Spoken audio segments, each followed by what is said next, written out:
Hello guys, today I have got XIAOMI Sound Play and I'm going to show you how to fix the Bluetooth pairing issues.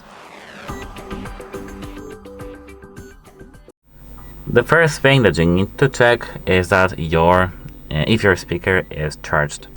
My speaker has currently 10% of the battery or maybe 20, and it's very bad. I didn't want to connect with my Android phone for a long period of time, so make sure to plug it into power for maybe 30 or 40 minutes and then try connecting. This should be enough. If it doesn't work for you still, we need to go even deeper. What I mean by that is that you need to try connecting your speaker with a different phone, like for example, maybe not phone, with a different device, like for example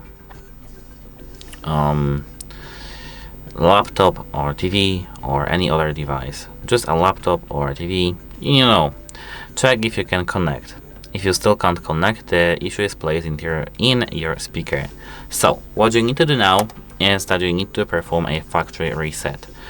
To perform a factory reset, you need to find these two buttons, play and plus. Hold these two buttons for 5 seconds simultaneously till you see your speaker turns off. This is factory reset and this should help you. If you can't still do it, make sure that your Auracast, this option, is disabled. Sometimes it may just be bad for the connectivity. And that should be it. If it didn't help you, you need to contact device support because your device may be broken. Goodbye!